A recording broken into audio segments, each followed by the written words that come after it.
Peter Weiss has been an attorney active with the Center for Constitutional Rights since the 1960s. Currently, he is the vice president of the Center for Constitutional Rights, and he is the co-author of an important statement which is available today at the CCR table that they've put out on Gaza. Peter Weiss.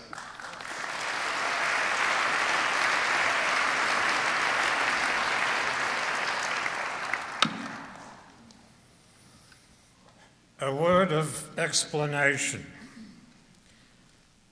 Like probably many of you in this audience, I come from a Zionist family.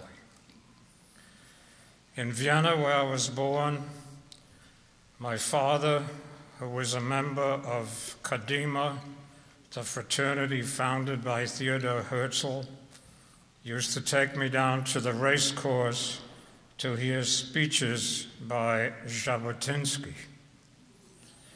Fortunately, it didn't take me very long to realize that there was another version of Zionism. And I went for the first time to Israel in 1950 to pick plums on a progressive kibbutz named after Judge Brandeis, Ein HaShafet. Now, why am I here? It's a complicated explanation, but I'll give it to you briefly. One reason I'm here is that I was a soldier in the American Army when the bomb was dropped on Hiroshima. And my reaction to my eternal shame was like that of many of my fellow soldiers. It was relief. We wouldn't have to go and fight in Japan. And when I realized years later the unimaginable horror of Hiroshima and Nagasaki, I promised myself that when another such horror occurred anywhere in the world, I would not remain silent.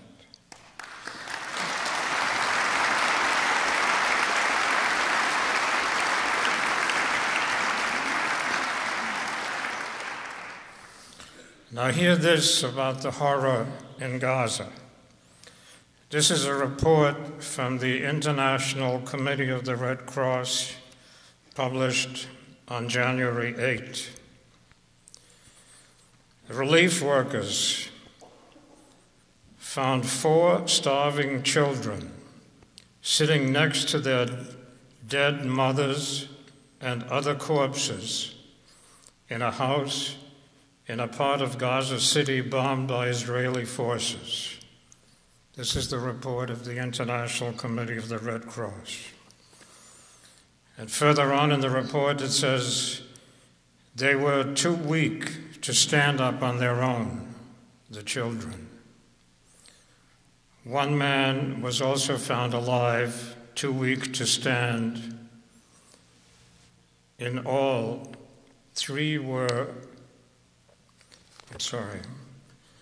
In all, there were at least 12 corpses lying on the mattresses. That is the horror of Gaza, about which I am not prepared to remain silent. Now, I want to say a word about placing this in the historical context. That's always a very important thing to do. But as I will try to explain later, it may not be the path to a resolution of what is currently going on there. Chris Hedges mentioned Amira Haas as one of the courageous people in Israel. She is the Mother Courage, or the Molly Ivins, if you like, because she is a journalist. And this is what she wrote in Haaretz, for which she covered Gaza for 3 or 4 years. She wrote, "Whoever gave the instructions to send 100 of our planes, piloted by the best of our boys, to bomb and strafe enemy targets in Gaza is familiar with the many schools adjacent to those targets, especially police stations. He also knew that at exactly 11:30 a.m. on Saturday, during the surprise assault on the enemy, all the children of the Strip would be in the streets, half just having finished the morning shift at school, the others en route to the afternoon shift." But then a few paragraphs later, she says, "It is never the right time to say, 'We told you so,' because once it is possible to say those words, they are already invalid. We cannot revive the dead, nor repair the damage caused by arrogance and megalomania." I am supposed to say a few words about the technicalities of the violations of international law that currently occur on a daily, or rather, I hate to say it, but it's true, on a minute-to-minute basis in Gaza. There has already been mention made of collective punishment, and if this isn't collective punishment, I don't know what is. The principal element of humanitarian law, which is that part of international law dealing with what is permitted and what is forbidden in combat, is the principle of distinction, the duty to distinguish between military targets and civilian targets, military population and civilian population. That principle is impossible to observe in the kind of massive onslaught on Gaza that is going on now. I have been to Gaza, and it's one thing to read in the New York Times that Gaza is the most densely populated area in the world.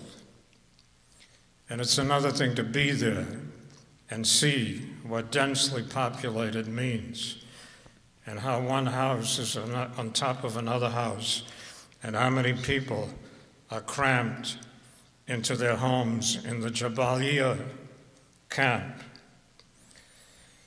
So the failure to distinguish is violated constantly. There is the principle of proportionality, and I adhere to the statement that it is being violated, although some of my friends say, don't talk about proportionality because that sounds like you're justifying a symmetry between the Hamas rockets and the Israeli bombs and the Israeli shells. I am not in the least interested in creating an impression of symmetry, but proportionality has to do with what you're allowed to do in response to a military operation on your country by somebody else. Now, what brought about that military operation by Hamas, others have referred to and will refer to.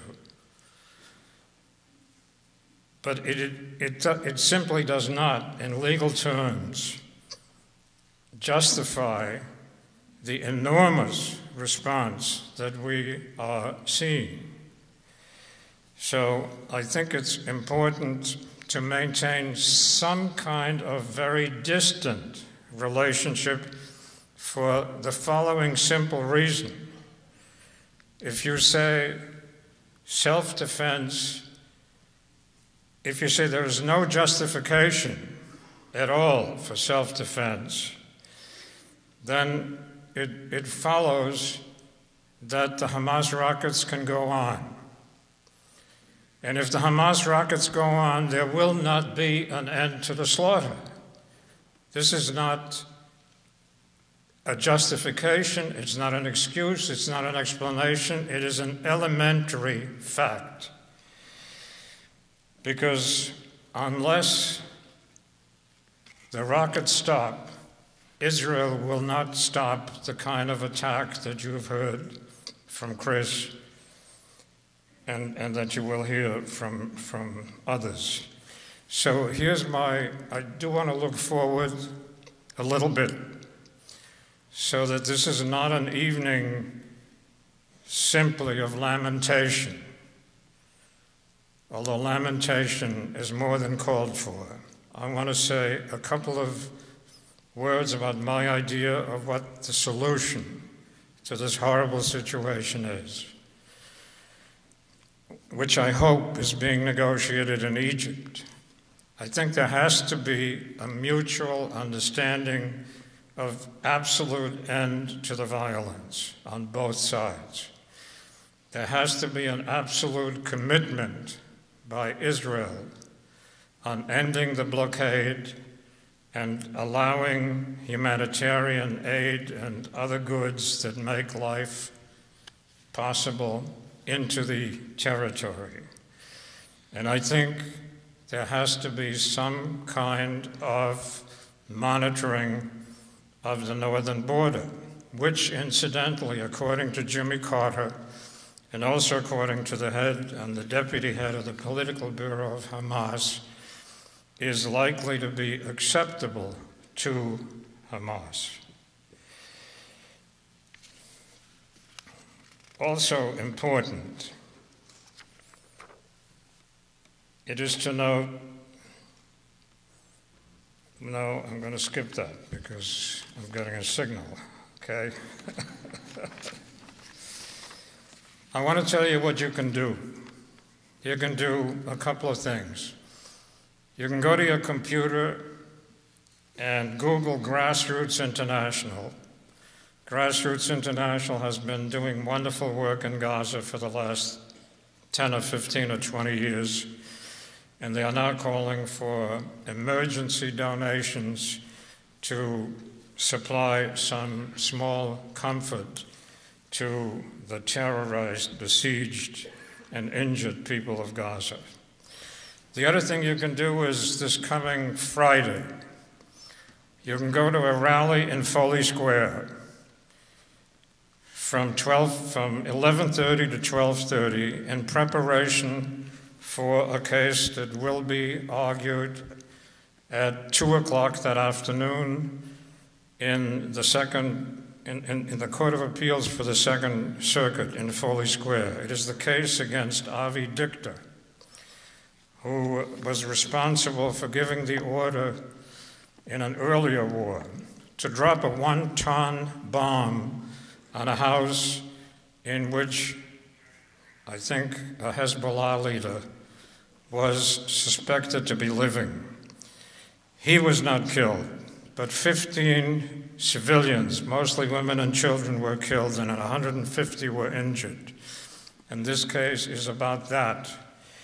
And therefore, it is also about creating some kind of legal prohibition against the future repetition of the horror that we are witnessing every day now in Gaza. Our lives begin, Martin Luther King said, our lives begin to end when we remain silent about things that matter. These things matter.